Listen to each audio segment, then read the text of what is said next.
Hello everybody les amis, salut, c'est Sébastien sur Actualia en YouTube et www.actualia.fr. Alors aujourd'hui sur la chaîne Info Multimédia, on va vous parler de vélo électrique. Si vous avez un vélo électrique, pas tous, mais certains vélos électriques, eh bien, contrôle technique obligatoire.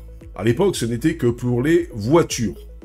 Puis après, ils ont étendu ça aux motos. Et maintenant, l'arrivée du contrôle technique obligatoire pour les vélos électriques. Tout ce qu'il faut savoir. Alors attention, ce n'est pas tout que, ce n'est pas pour tous les types de vélos. Encore heureux. Si vous ne le saviez pas, depuis le 15 avril 2024, les speed bikes, ces fameux vélos électriques rapides, capables d'atteindre 45 km/h, sont soumis à un contrôle technique obligatoire. Cette nouvelle réglementation vise à renforcer la sécurité des usagers sur la route et à garantir le bon fonctionnement de ces moteurs particuliers. Je ne veux pas être méchant, mais c'est toujours pour notre bien. Voilà. Et bien sûr, vous allez raquer, mais c'est pour votre bien. Donc, et notre bien à tous, c'est tout.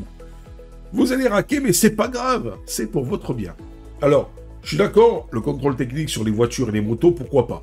Parce que c'est des engins qui, sont très rapides, c'est des engins qui peuvent tuer, s'ils ne sont pas bien entretenus, mais les vélos, même ceux qui vont jusqu'à 45 km/h, là, c'est peut-être de l'abus. Donc, qui est concerné? Le contrôle technique obligatoire concerne uniquement les speed bikes, classés dans la catégorie des cyclomoteurs de type L. Ces vélos, en fait, se distinguent des vélos électriques classiques par leur vitesse maximale plus élevée et leur équipement spécifique, pas d'immatriculation, feu, etc. Un vélo normal, je crois que c'est pas plus que 25 km/h. Donc, pour le moment, tous les vélos atteignant les 25 km/h, ils sont considérés comme des vélos classiques et donc en fait qui ne rentrent pas dans cette nouvelle législation, eh bien pas de contrôle technique.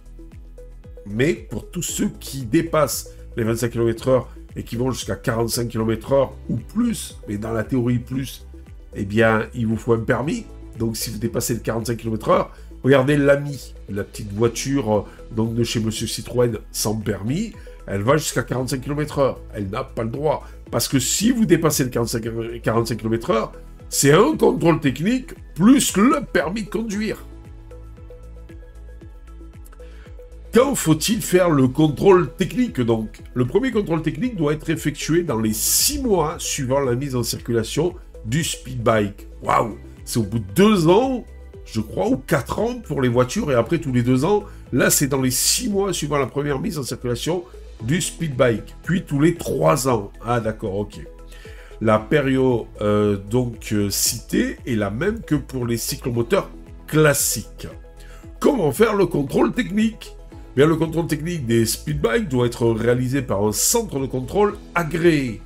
La liste des centres agréés est disponible sur le site internet du ministère de l'Intérieur.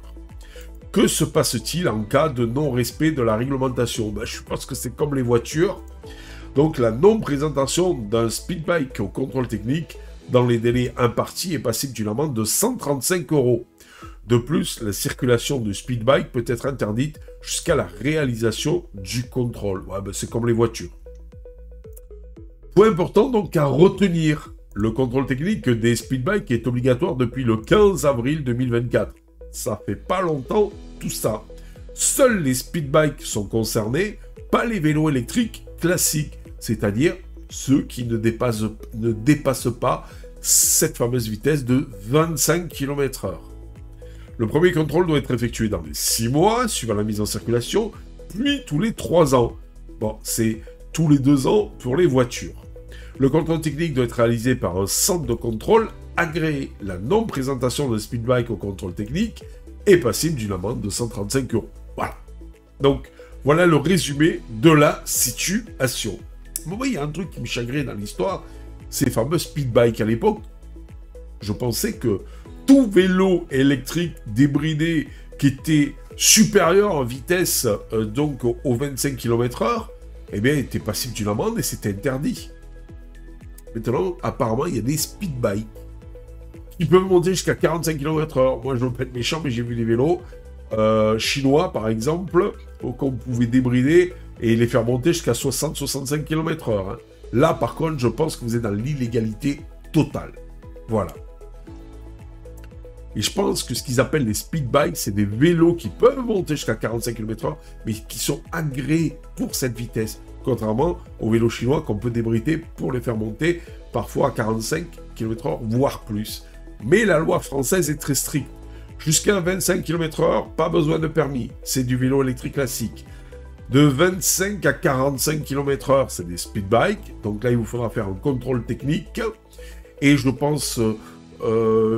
malgré tout, avoir un certain permis, là, je sais plus comment ça s'appelle, pour les moins de 16 ans et tout, bah, c'est un truc très simple à passer. Pour les scooters aussi, donc 50 cm3 qu'on appelle, il faut passer le même. Pour l'ami aussi, qui fait 45 km/h, il faut passer le même, mais ça n'a rien à voir avec le permis de conduire classique. Et après, pour tout ce qui est supérieur à 45 km/h, donc généralement 80, 90, 125 et plus, et bien là, il vous faut passer le permis, le code et le permis classique. Voilà, vous savez tout.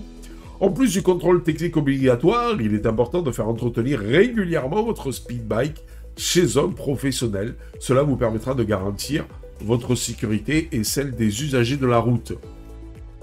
Ou de l'entretenir vous-même si vos compétences le permettent. Autant dans une voiture, mes compétences risquent d'être limitées. Entretenir une voiture, à part vidange, éventuellement changer les plaquettes de frein, les trucs comme ça.